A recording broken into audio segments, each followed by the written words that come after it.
Good day, my name is Joseph S. Garcia Jr. I will be presenting 10 theories. Number 1. Strain theory. This theory say crime can be happen when people feel pressure because they can achieve society expectation like success, wealth, or status. Through legal means, when people feel blocked or frustrated, some may turn to crime as an alternative. Number 2. Lack of education theory. This theory say that weak education reduces a person's chance of getting good jobs or stable income. When people feel hopeless in school or are treated as low learner, they may drift toward crime to survive or to gain acceptance. Number 3. Unemployment theory. According to routine activity theory, jobless individuals often have more free time and fewer responsibility. This creates more chance for crime because there is less supervision, fewer activities, and more financial stress. Number 4. Family structure and parenting theory. Social control theories say that supportive and caring families build strong bonds which keep people away from crime, but when families are broken, uncaring, or abusive, children grow up without guidance, making them more vulnerable or deviant behavior. Number 5. Peer influence and gangs theory.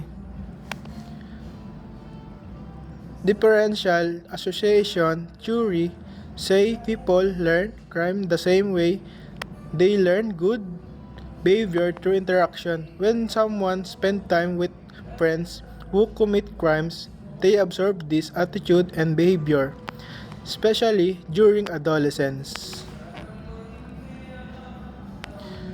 Number 6. Substance abuse theory. This theory say that alcohol and drugs lower person's self-control and cloud their judgment. Goldstein model explained that drug use can cause crime because of the chemical effect, the need for money to buy drugs, and of conflict within the drugs trade.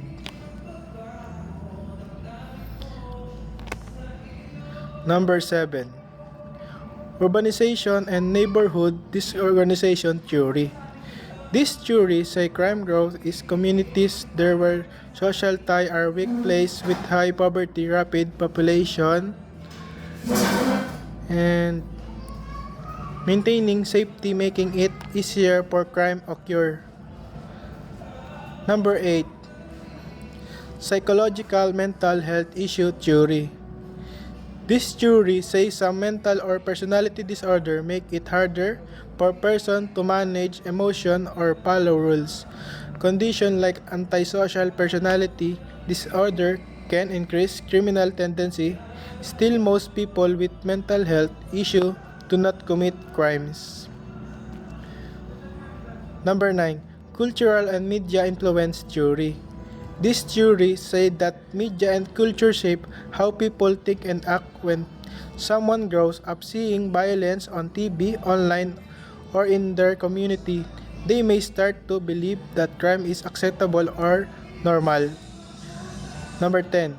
Criminal justice system, failure and theory.